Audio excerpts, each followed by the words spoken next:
좋은 말 할 때 빨리 풀어줘. 그냥 돌아갈게. 한 손에 수갑을 찬 남성이 철제 침대에 결박된 채 힘없이 앉아 있습니다.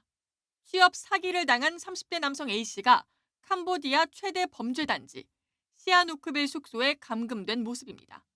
침대에 수갑 차고 잘 때도 수갑 차고 잔다더라고. 이런 데다 뿔 거 보니까 엄청 맞은 것 같더라고요. A씨는 지난해 5월 IT 관련 업무를 하면 고수익을 주겠다는 약속을 받고 캄보디아로 향했습니다. 돈을 많이 벌어서 엄마 호강시켜줄게. 걱정하지 말고 돈 많이 벌어 갖고 올게. 그러면서 간 거예요. 그런데 막상 도착한 회사는 여권과 휴대전화를 모두 빼앗고 보이스피싱을 시키는 범죄 조직이었습니다. 신고하면 고문하겠다는 협박까지 이어졌고 조직원 20여 명이 탈출하지 못하도록 24시간 내내 감시했습니다. 다른 피해자가 간신히 구조 요청에 성공하면서 A씨도 지난달 초 현지 경찰에 구출됐지만 조사가 끝나지 않았다는 이유로 지금까지 경찰서 유치장에 구금된 상태입니다. 3명이가 있었다. 그때 생각하고 말을 막 눈물이 나고. 겨우 한국으로 돌아온 피해자들 역시 정상적인 일상생활이 어려운 상황. 20대 남성 B씨 역시 지난해 10월 허위 구인 광고를 보고 캄보디아에 입국했다가 일주일 감금 끝에 교민 도움으로 탈출했는데 귀국한 지 1년이 가까이 지났어도 후유증은 여전합니다. 저 갔다 와서 한참 밖에도 나가지 않고 사람들이 자기를 뭐 감시하고 있다는 등 약간 불안해하고 현지 교민들은 지금도 비슷한 실종 신고가 잇따르고 있다며 범죄 단지에서 위험을 무릅쓰고 탈출하다 크게 다친 경우도 있다고 말합니다. 맞은 그런 그대로 해서 도망쳐 나오고 어떤 친구들은 뭐 2층, 3층에서 뛰어내려가지고 뭐 다리 다쳐서 오는 친구들도 있고 그래요. 현재로서는 캄보디아 취업 사기로 발생한 피해 규모를 가늠하기조차 어려운 가운데 실태 파악이 시급해 보입니다. 지난 7월 캄보디아로 출국했다가 범죄 조직에 감금된 뒤 고문을 당해 사망한 한국인 대학생. 경찰은 캄보디아로 가면 돈을 벌 수 있다며 속인 국내 대포통장 모집책 일당 중 일부를 검거했는데요. 캄보디아 한인회에 따르면 범죄 조직은 각종 유인책으로 모집한 뒤 공항에서 곧바로 납치한다고 주장했습니다. 단순히 월급 보장해주고 뭐 통번역 이렇게 해서 작년 같은 경우는 그런 광고들이 되게 많이 도배가 됐었고 캄보디아에 가시는 분들에게 뭐 서류 전달해주면 고수익을 주겠다 또는 내가 여행을 가는데 여행 동행해줄 분 내가 비행기값을 내주겠다 같이 가자 왔다가 거기에 속아서 바로 납치당하는 경우 거기서 감금당하는 경우가 있다고 봅니다.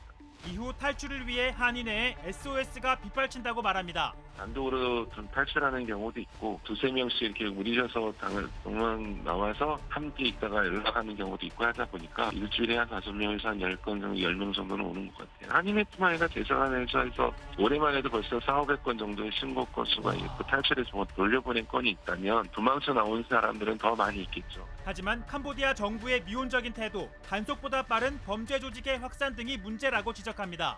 캄보디아 정부가 그 팔짱만 끼고 있는 것 같긴 한데 여기서도 보면 중간중간 단속도 하고 신고도 들어가고 하는데 그에 대한 인원들과 정부 인원들과의 연계점도 있는 거는 없다고는 할 수 없고 분명히 있을 겁니다. 캄보디아 정부가 그거를 파악하고 자꾸 하는 것도 제대로 못하는 것도 맞고 그렇지만 그 이상 이런 단위들이 많이 점조직처럼 흩어져서 발생하는 경우도 더 큰 것 같아요. 날아가지를 못하는 것 같아요. 결국 더 큰 피해를 막기 위해서는 한국 정부와의 합동작전이 절실하다고 강조했습니다. 그래서 불러가지고 항의도 하고 또 대통령께서도 강력하게 범죄적 수탕에 대한 처분 표명을 했기 때문에 어젠가 지금 한국 경찰과 캄보디아 경찰이 마주 앉아서 코리안 데스크 만드는 거에 협의를 했다고 그래서 저희는 좀 더 기대를 걸고 있습니다. 지금 뭐 많은 분들 이제 들어서 아시겠지만 캄보디아 감금 신고는 2021년에 한 4건 정도였는데 작년에는 220건 그리고 올해는 지금 1년이 다 채 가지도 않았는데 330건 지금 신고된 것만 이 정도 수준이라고 합니다. 왜 이렇게 반복이 되는 걸까요? 아니 반복이 됐다는 것도 중요하지만 네. 이 지난 윤석열 정권에서 내버려뒀다라고 저는 생각하는데 방치했다. 그렇죠. 캄보디아가 어딥니까 또 이게 통일교가 그 오디오사업. 그렇죠. 왕자가 새겨진 그런 돈다발을 김건희 뭐 통해서 이렇게 전해주고 네. 김건희가 뭐 목걸이 뭐 이런 거 해서 로비가 정황이 되는 그런 상황이지 않습니까? 그런데 그런 상황에서 캄보디아에 눈먼 돈이 엄청 많이 들어갔습니다. 그러니까 예를 들어 뭐 무슨 사업성 검토도 안 하고 몇 천만 원씩 지원을 했다 이런 네. 보도도 굉장히 많고 그리고 대외 경제 협력 기금 이것을 7억 달러에서 30억 달러로 증액을 네. 윤석열 정권에서 했는데 네. 그게 우리 돈으로 4조가 넘습니다. 엄청나게 엄청난 돈이 지금 캄보디아로 흘러 들어간 겁니다. 그러니까 그것뿐만이 아니고 히림 종합 건축사무소 여기는 또 어딥니까? 이 코바나 컨텐츠부터 김건희와 연관이 된 네. 그리고 요 대통령실 이전 설계됐던 그 히림도 여기에 최대 수혜자라고 지금 조금씩 밝혀지고 있는 것 아닙니까? 네. 그래서 이렇게 캄보디아에다가 본인들 자산을 증식하는 그런 해먹을 결심을 그렇게 하는 동안에 우리나라 국민들 납치 신고가 220건, 뭐 330건으로 폭증을 합니다. 네. 그런데 그것을 눈 감고 그리고 그냥 이 지원을 하면서 본인들의 자산 증식에만 힘을 쏟아버린 거예요. 네네. 그래서 그 우리 국민들이 고문당하고 사망에 이르는 그런 일들을 눈 감았던 것이 바로 윤석열 정부다. 그렇기 때문에 지금 이런 상황들이 제지되지 않고 더 증폭되는 것이 아닌가. 네. 그러니까 올해 발생한 사건은 올해 발생한 사건대로 더군다나 이재명 정부가 6월 3일 날 이후 들어선 이후에 뭐 외교부가 됐던 경찰이 됐든 잘못한 건 잘못한 거대로 비난을 받아야 되지만 이미 작년부터 220건이었고 2023년도에도 상당했던 것으로 알고 있는데 그때 우리가 캄보디아에서 이렇게까지 참혹한 그 사건이 일어난다라는 걸 가끔 뭐 SBS 그것이 알고 싶다 이런 걸 통해서 들었지 정부를 통해서 제대로 여기에 대해서 뭐 경각심을 불러일으키는 그런 경고 조치랄까 이런 것들은 별로 기억이 없거든요. 네, 사실은 네. 그 대한민국의 대통령 그리고 대한민국 정부가 해야 하는 우선순위는요 자국민 보호입니다. 그렇죠. 사실 다른 거 없습니다. 맞아요. 자국민들 잘 먹고 잘 살고 안전하게 사는 것 그건데요.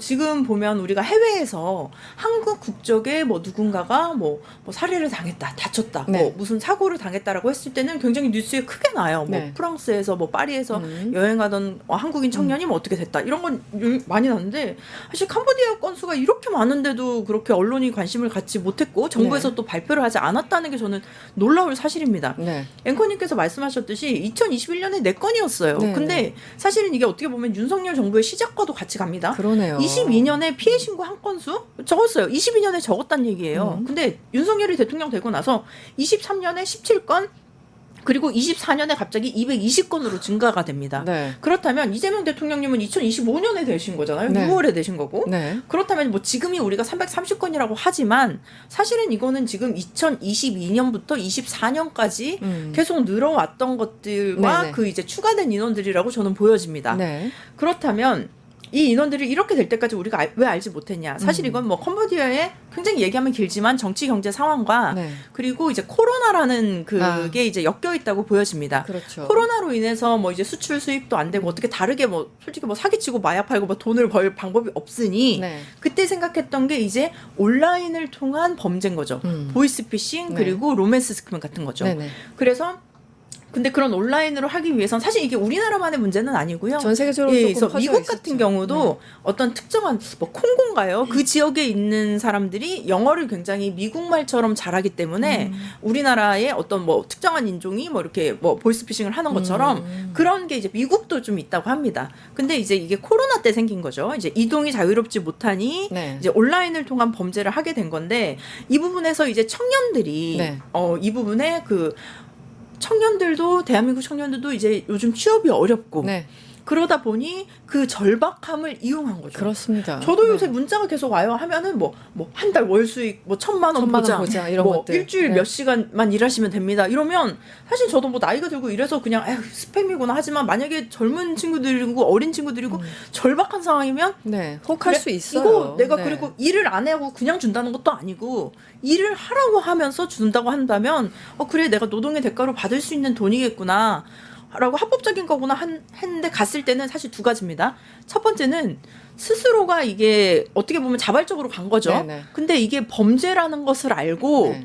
여기서 이제 도망을 가려는 분들도 계시지만 도망치지 못하는 경우가 생기고요. 네. 두 번째는 스스로가 이게 범죄라는 걸 알면서 네네. 내가 다시 한국에 돌아가도 이게 뭐 범죄로 처벌받는 거 아니야? 네네. 이러면서 또 그 신고를 못 하시는 분들도 그렇죠. 계신다고 네, 하십니다. 두 가지가 있어요. 네네. 네. 그러니까 처음에 아예 모르고 가신 분도 있겠지만 알고 가신 분들도 계실 테고 그거는 굉장히 네. 좀 예민한 거라서 그런데 그런데 지금 생각해보니까 그러네요. 2020년, 2021년까지 코로나가 굉장히 심했었고, 우리 좀 풀린 게 2022년 말부터 이제 조금 풀려서 여행도 다니고 그랬던 거잖아요. 그리고 그 다음 해부터 저런 거 이제 건수들이, 그러니까 그전에는 인터넷상으로만, 그냥 유선상으로만 하다가 이제 실제 사람들 이동이 쉬워지니까 실제 캄보디아를 가고, 뭐 태국으로 가고 이러면서 오히려 그 확장되는 사업이. 그런데 지금 우리 그 검경 좀 그동안 이제 누적된 거긴 하지만 우리 정부의 혹은 외교부의 대응이 조금 불진한 건 아니었나, 부족한 건 아니었나 이런 얘기들이 있는데, 그래서 박찬대 의원의 도움을 구해야 되는 상황까지 갔던 것 같고요. 전반적인 상황을 좀 어떻게 보세요? 그러니까 이제 국회의원실에는 굉장히 많은 민원들이 그렇죠. 옵니다. 그게 이게 비서관, 보좌관, 의원 뭐 여러 사람을 통해서도 오고 전화도 오고 문자도 오고 뭐 이메일을 통해서도 오는 그런 상황인데, 그러니까 이제 피해자 가족들이 뭐 스스로는 풀 수 없는 그런 국가 간 범죄 사건에 대해서 지금 국회에 잘 호소를 해주셨고, 네. 이게 그 피해자 가족들이 박찬대 의원 지지자들이라고 하시더라고요. 그래서 그쪽에 전화를 한 거였군요. 네네, 맞아요. 네. 근데 이제 의원실에서도 이 중요한 내용을 빠지지 않고 잘 캐치를 했었고, 그리고 박찬대 의원께서도 면밀히 잘 살펴봤기 때문에 이런 네. 일들이 공조를 통해서 잘 우리가 해결이. 드러날 수 있었다. 네. 그러니까 이제 지금 정부 일선에서 놓치고 있는 그런 부분들이 국회의원의 어떤 적절한 개입을 통해서 우리가 국회의원이 개입을 했을 때 필요한 효능감을 느끼게 해준 그런 중요한 사건이라고 생각하고, 그렇죠. 그리고 또 이재명 대통령도 지금 총력 대응을 지시하면서 이 문제를 이제 국가 간으로 잘 풀게 되지 않았습니까? 그래서 이 사실 입법부, 사법부, 행정부가 아까 말씀하신 것처럼 국민의 생명, 안전 보호하는 것이 최우선입니다. 네, 네. 그러니까 지금에서야 윤석열 정부가 캄보디아의 이권 사업으로 고민했던, 그래서 내버려뒀던 네. 그런 사건들이 이제서야 네. 좀 공조를 통해서 좀 국민의 안전과 생명을 우선시하는 그런 일들로 지금 표출이 된 것이 아닌가. 네. 그런데 국민의힘은 이번 사건 두고 뭐 예상했겠지만 이재명 정부의 외교 실패다. 그리고 무엇보다 캄보디아 지금 한국 대사가 3개월째 공석인데 이거 문제 아니냐 이렇게 공세를 펼치고 있습니다. 이 부분은 어떻게 보십니까? 네, 그래서 지금 대사가 공석이었다는 것. 네. 근데 제가 그 1년 전에 뉴스를 다시 돌려봤습니다. 근데 네. 1년 전에 무슨 일이 있었냐면, 저도 이거는 뭐 팩트 체크를 해야겠지만 뉴스에서도 나왔던 게, 그 캄보디아 청년이 이제 대사관에 전화를 했다는 거죠. 네, 네. 뭐 많이들 아시는 네. 내용이지만 전화를 했더니 캄보디아 경찰에, 대사관에서 캄보디아 경찰에 신고하십시오라고 했다고 합니다. 직접 신고하라고 네, 했다고. 근데 캄보디아 말을 몰라요. 그랬더니 구글 번역기로 하시면 됩니다. 이렇게 근데 진짜예요? 예, 그래서 뭐 그 얘기를 했고, 그다음에 두 번째는 뭐 도망쳐서 대사관에 갔더니 지금 근무 시간이 아니니까 근무 시간이 되면 들어오십시오 해서 숨어 있었다는데, 저는 이거는 좀 팩트 체크를 해봐야 될 것 같은데요. 네. 근데 이거는 사실 작년에 있었던 일입니다. 1년 전에 있었던 그렇죠. 일이고, 그렇다면 그땐 윤석열 정부에서 있었던 일이라고 저는 그건 다시 한번 말씀을 드리고 네네. 싶고요. 그리고 이게 외교적으로 자꾸 공세를 펼치는데 저는 그렇습니다. 대한민국 국회의원 맞습니까? 대한민국 국회의원이면요, 이거는 뭐 국민의힘, 민주당 뭐 상관없습니다. 일단 캄보디아에 있는 네. 우리 청년들 한 명이라도 더 구하려고 지금 이 시간에 박찬대 의원처럼 뛰어야 되는 거 아닙니까? 솔직히 말씀드릴게요. 본인 지지도 인기 상승하기 위해서라도요. 네. 지금 캄보디아의 청년들 어떻게든 수소문해서, 혹시 그런 부모님들 계시면 우리 의원실로 연락 주십시오. 네. 제가 해결하겠습니다. 네. 이거 먼저 해야 되는 거 아닙니까? 네, 이 네. 시간에? 네. 근데 이 시간에 무슨 뭐 대사를 뭐 임명을 늦게 했다느니 뭐 외교적으로 이런 거 왜 따지고 있습니까? 이거 언론에 한 줄 나오려고 하는 거 아니에요? 그렇다면 가서 청년들 구해 오십시오. 네. 언론에서 박수치고 그 부분으로 인정할 겁니다. 저는 이건 정말 대한민국 국민으로서 무엇이 옳은지, 외교 관계에 있어서 대한민국 청년을 어떻게 생각하는지, 저는 그 철학을 정말 명명백백히 보여주는 그런 사건이라고 봅니다. 그러니까 여야 협의체를 만들던, 뭐 지금 뭐 관세 가지고 여야가 뭐 협의체를 만들려고 하는데, 당장 이 국민의 생명이 위협받는 이 상황에서는 본인들이 캄보디아 직접 가던가 협의체 구성을 요구하던가 그런 목소리는 안 들리고. 정당에 일단 당장 TF 만들어야죠. 네, TF 그렇죠. 만들고 네. 뭐 신고센터 만들고 그런 것부터 해야 되는 거 아닙니까? 아니 근데 근본적으로 조금만 네. 제하자면, 아니 본인들이 이렇게 이걸 내버려 둔 문제이지 않습니까? 그리고 본인들이 내란을 일으키지 않았습니까? 그래서 지금 빠르게 대선이 치러지고 인수 없이 지금 이 정부가 네. 들어섰는데, 근데 지금 와가지고 뭐 누가 공석이네 마네 이렇게 정치 공세를 하고 있다는 그 정신 세계가 궁금하다. 네. 더 붙여봅니다. 아마 윤석열 정부 초기에도 공석으로 몇 달간 비어 있었던 자리 참 많을 겁니다. 그럼요. 다시 한번 좀 네. 돌아보면. 근데 지금 뭐 누구 탓할 건 아니고 어쨌든 이재명 대통령도 긴급하게 지시를 한 상황이니까. 그런데 또 조금 다른 얘기긴 합니다만 요즘 국민의힘이 중국을 아예 키워드로 삼은 것 같아요. 저희 집 근처에도 갑자기 뭐 중국 공산당 선거 아웃 이런 정체모를 그 올림 그 펼침막 같은 게 있던데 이 지금 중국의 무비자 입국 이것도 윤석열 정부에서 결정. 이재명은 지금 방치하고 있습니다. 이런 상황입니다. 이런 부분에 있어서 왜 방치하느냐? 이것도 중국과 범죄와 관련돼 있는 거 아니냐? 하면서 막 공격을 해야 된다는 거죠.